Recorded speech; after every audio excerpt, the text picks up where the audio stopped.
Hello, my name's Tim Prather. I'm the retired UT Extension Specialist that was Project Director for TN AgrAbility for 25 years. I started with UT back in 1983 as a Farm Safety Specialist. So all I did was agricultural safety and health. So we worked with a lot of people to try to prevent injuries and illnesses and disabilities, but we didn't have programs per se to help people that already had disabilities or that became disabled in farming in order to do their job safely, efficiently, and productively, and hopefully profitably. Okay, so in 1991, we were actually approached by Easter Seals of Tennessee. Easter Seals was the National AgrAbility Project partner from the very beginning, and their state affiliates had the RFA in their hands before it filtered its way from USDA down to the state director and to the departments. So in 1991, we were approached by Easter Seals Tennessee. They asked if we would be interested in partnering with them on the proposal because Extension had to be the applicant. Okay, well, we talked about it. We worked up a proposal and submitted. We were not funded. We weren't funded again in 1992 either. But in 1993, we submitted a successful proposal for a program to start in 1994, and we've been fortunate enough to be funded ever since that time. During that time, we've assisted well over 1,000 farmers with disabilities, their family members, and their farm workers to adjust to their disabilities, their circumstances. Now, a lot of them were farming to start with, and their disability might be a function of age, wear and tear, arthritis, back injuries, hearing, and so forth. A fair number of them were also injured somewhere else, disabled somewhere else, and came to agriculture as something else to do, something to occupy their time, to be productive, to generate some income. So hopefully AgrAbility has been around since at least 1991, right? Hopefully AgrAbility will be around a long, long time, like this old John Deere tractor, which, by the way, is my newest tractor. It was built in 1956. It's not very AgrAbility customer friendly though. It says power steering right here, but you know, power steering in 1956 wasn't very good. It's hard to get on, it's loud, it shakes you up a bit, and it's very small and unproductive by today's standards. Also not very energy efficient. The good news is you can get parts. If it gets disabled, you can fix it, okay? Anyway, AgrAbility's been around a long time. I hope that AgrAbility continues very well. What are some of the things that I'm proud about for the last 25 years? Wow, in farm safety, the hardest part of that was writing your annual reports. How do you document what did not happen? Okay, how do I tell that I prevented 300 injuries because I did this program? AgrAbility, on the other hand, gives you some concrete evidence of things that you can report on.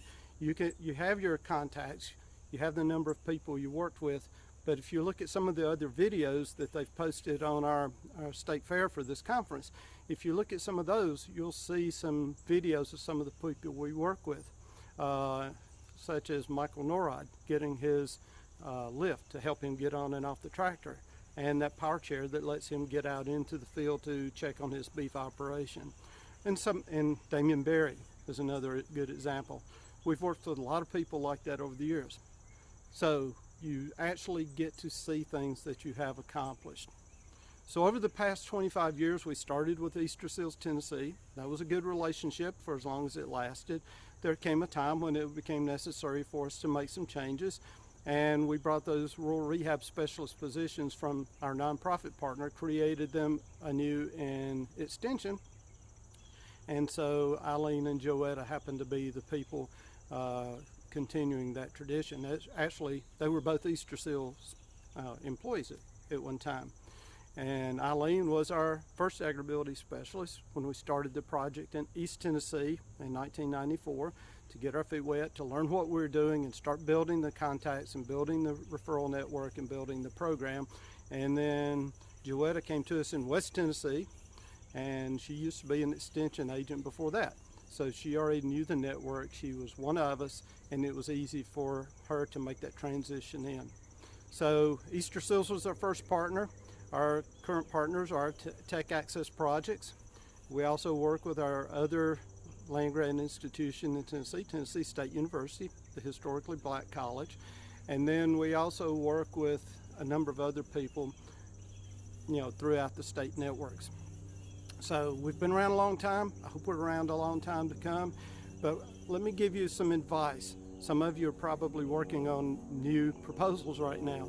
The hardest thing, the most stressful time in my life is every 4 years when I have to coordinate a new proposal to continue funding positions filled by a couple of my friends, but they're also the people that do the work to help AgrAbility go out and be successful and help our customers. It's no secret. I tell people all the time, I coordinate the proposals, I coordinate the annual reports and the 4-year reports and all that, and somebody else does the bulk of the work. I assist Eileen and Joetta in finance at Tennessee State University to do those things. Okay, so that's the model that's worked for me for our program. Okay, some of the things we always look for are how can we expand our network? How can we expand our offerings to people? Well, in the last few years, we started seeing more and more veterans come into our network. So we've partnered with Tennessee State University and their new Farmer Academy. And as a matter of fact, maybe I can talk about that now. You're always looking for ways to expand your support for your network as well, because AgrAbility funding is not increasing to keep up with our needs. So we look for other things like the Beginning Farmer outreach programs through USDA, and because we work with the same people in both of those programs. So we've done that, expand the new Farmer Academy to help our farmers with disabilities that want to get increase their farming prowess, go through the 7 or 8 or 10 weeks of the new Farmer Academy for hands-on classroom experiences. Of course, it was distance this year. Farm tours to visit farmers and learn firsthand from them. So we've been doing that. In the past, we were very unsuccessful in getting support from our state vocational rehabilitation system. Because of the funding shortfalls in the state and federal programs, we were never made the cut high enough in their order of selection to get help for our farmers. Well, in the last few years, that has turned around. Our state budget has improved quite a lot, and we are now able to get things funded through vocational rehab, because AgrAbility obviously will not be able to fund power chairs and life essentials lifts and other things that our farmers need. So we're always looking, always trying to adapt to new needs, and I encourage you to do that. So I'll wrap this up, I guess, by saying the 25 years that I worked with AgrAbility in Extension was great. The 37.5 years I worked with in Extension was absolutely marvelous. I can't look back and say there's anything about it that I really did not like other than the paperwork. And I really appreciate all the friends and opportunities I've had to learn while I'm trying to help other people. So AgrAbility has been one of the top things on my looking back before retirement and after retirement. AgrAbility has been right up there at the top of my accomplishments, and I love it very much.